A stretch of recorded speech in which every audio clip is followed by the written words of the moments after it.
Assalamualaikum warahmatullahi wabarakatuh. Kami dari kelompok 6 akan mempresentasikan hasil dari kelompok kami dengan judul konflik kepribadian dan pengalaman keagamaan.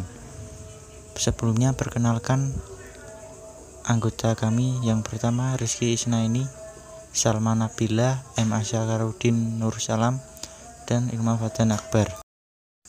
Gaya manajemen konflik dan kepribadian. Yang pertama, pengertian konflik. Dalam sosiologi, pengertian konflik adalah suatu proses sosial antara dua individu atau kelompok sosial di mana masing-masing pihak berusaha untuk menyingkirkan pihak lain demi mencapai tujuannya dengan cara memberikan perlawanan yang disertai dengan ancaman dan kekerasan. Kemudian, pengertian kepribadian. Kepribadian adalah keseluruhan perilaku dari seorang individu dengan sistem kecenderungan tertentu yang berinteraksi dengan serangkaian instruksi. Kepribadian individu terdiri atas 5 dimensi utama yang disebut sebagai Big Five. 5 dimensi tersebut adalah 1. Openness, 2. Conscientiousness, 3. Extraversion, 4. Agreeableness, 5. Neuroticism. Manajemen konflik merupakan pengelolaan konflik yang tidak hanya berfokus pada menghindari, mengurangi, atau menghilangkan konflik, namun juga melibatkan perancangan strategi yang dapat membuat konflik justru menjadi dasar perolehan insight dalam pengembangan organisasi dan individu-individu yang menjadi bagian dari organisasi tersebut. Menurut Rahim, individu dapat melakukan berbagai strategi atau gaya dalam memanajemen konflik, yaitu integrating, obliging, dominating, compromising, dan avoiding. Bentuk konflik dan keraguan. Dalam kehidupan masyarakat modern, seringkali terjadi pertentangan antara norma-norma kehidupan tradisional dengan norma-norma kehidupan konvensional. Seolah-olah tidak ada konsensus atau persetujuan di antara mereka mengenai tata kehidupan dan norma keadilan. Pudarnya keserasian hidup bersama dan hilangnya hubungan baik dalam bentuk relasi sosial. Bentuk-bentuk konflik dan keraguan yang dialami individu terlihat dalam beberapa aspek kehidupan masyarakat. Sebagai berikut. Yang pertama, konflik keagamaan atau religius konflik. Penganut agama yang taat dan fanatistik menjalankan agamanya secara baik dan benar, disebabkan pengaruh kepercayaannya terhadap dirinya dapat menimbulkan konflik atau keraguan dalam menetapkan atau melaksanakan agamanya. Setelah konflik berlalu, individu memutuskan untuk menganut salah satu agama atau memilih salah satu faham keagamaan yang terdapat dalam agama yang dianutnya. Keraguan dan kebimbangan yang terjadi pada remaja menjurus ke arah munculnya konflik dalam diri para remaja, karena mereka dihadapkan pada dua pilihan yang saling bertentangan yang mungkin dilaksanakan pada waktu yang sama. Yang kedua, konflik sosial atau sosial konflik. Konflik sosial adalah konflik atau kebimbangan yang terjadi dalam masyarakat, bersumber dari masalah-masalah agama. Hal ini didasarkan atas pengamatan ahli sosiologi agama bahwa terjadinya pertentangan batin atau kebimbangan ada yang disebabkan masalah-masalah agama dan ada pula yang bersumber pada masalah sosial. Pengertian pengalaman keagamaan. Pengalaman keagamaan merupakan hubungan batin seseorang terhadap suatu kekuatan supranatural atau Tuhan. Hubungan tersebut dapat diciptakan dalam bentuk pikiran dan perasaan dengan cara melaksanakan ajaran-ajaran agama dan semua bentuk ritual keagamaan. Ekspresi pengalaman keagamaan.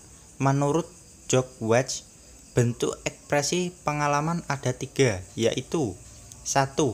Ungkapan pengalaman keagamaan dalam bentuk pemikiran. 2. Ungkapan pengalaman keagamaan dalam bentuk perbuatan. 3. Ungkapan pengalaman keagamaan dalam bentuk persekutuan. Pengalaman keagamaan dalam agama kuno. Bentuk pengalaman keagamaan kuno dapat diuraikan bahwa dunia orang-orang zaman kuno yang suci dan hadir secara simbolis. Kehadirannya itu tampak dari hierofani, ritus dan mitos. Pada zaman kuno, seluruh kosmos terbentuk pada yang kudus.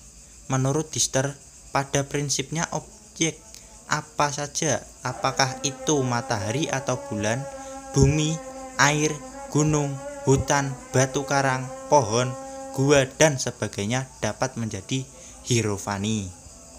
Objek apapun dapat menjadi suci bila diduduki oleh yang hierofani, dan objek itu akan menjadi manifestasi dari yang ilahi disebut dengan kudus. Sakralitas waktu menyebabkan ritus atau upacara keagamaan. Tujuan ritus ini adalah untuk mengenang peristiwa masa lalu atau masa purbakala yang dilakukan oleh nenek moyang mereka.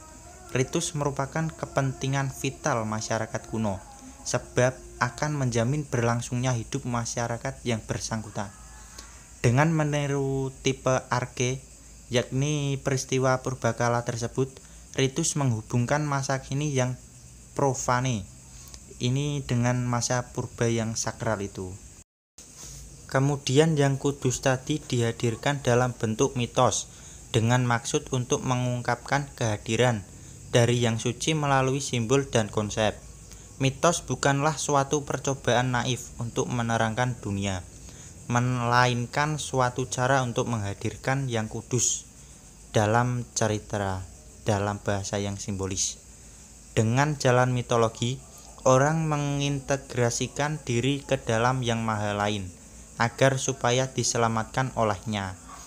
Dengan mitos pula manusia kuno mempunyai sebuah frame of reference, yaitu suatu kerangka acuan yang memungkinkan dia untuk memberi tempat kepada beraneka ragam kesan dan pengalaman yang telah diperoleh selama hidupnya.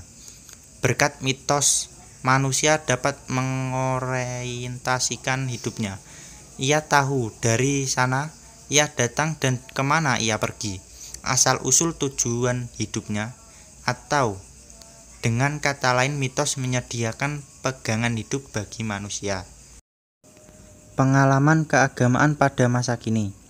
Pada uraian di atas telah disinggung bahwa pengalaman keagamaan pada zaman kini atau modern mengalami keterjepitan oleh rasio, akan tetapi bukan berarti hilang sama sekali. Dengan menguraikan penyelidikan yang dilakukan oleh Profesor Vergoot, seorang pengelola pusat penelitian psikologi agama di Universitas Leuven, Belgia, pada tahun 60-an. Penyelidikan itu dilakukan pada orang yang beragama Katolik yang memiliki kesetiaan dalam beragama. Setidaknya ada dua hal yang dihasilkan oleh penyelidikan tersebut. Yang pertama, mencurigai pengalaman keagamaan yang mereka samakan dengan keadaan emosi. Alasannya adalah A. Afeksi dan emosi tidak begitu saja dapat dipercayai. Sebagian bercorak ilmus. Akibatnya manusia dapat tertipu. Contohnya orang yang sedang jatuh cinta. Ini pun di mana manusia dalam keadaan emosi. B. Allah itu mereka imani sebagai pribadi. Justru iman itulah yang sukar untuk dialami, sebab kepribadian Allah itu transenden. Ini berarti bahwa Allah tidak dapat dialami. Yang kedua, membutuhkan pengalaman keagamaan. Mereka mengakui bahwa tiada atau kurangnya pengalaman beragama menyebabkan iman mereka dalam bahaya menjadi teori belaka. Sekian dari kelompok kami. Mohon maaf jika ada kesalahan kata. Wassalamualaikum warahmatullahi wabarakatuh.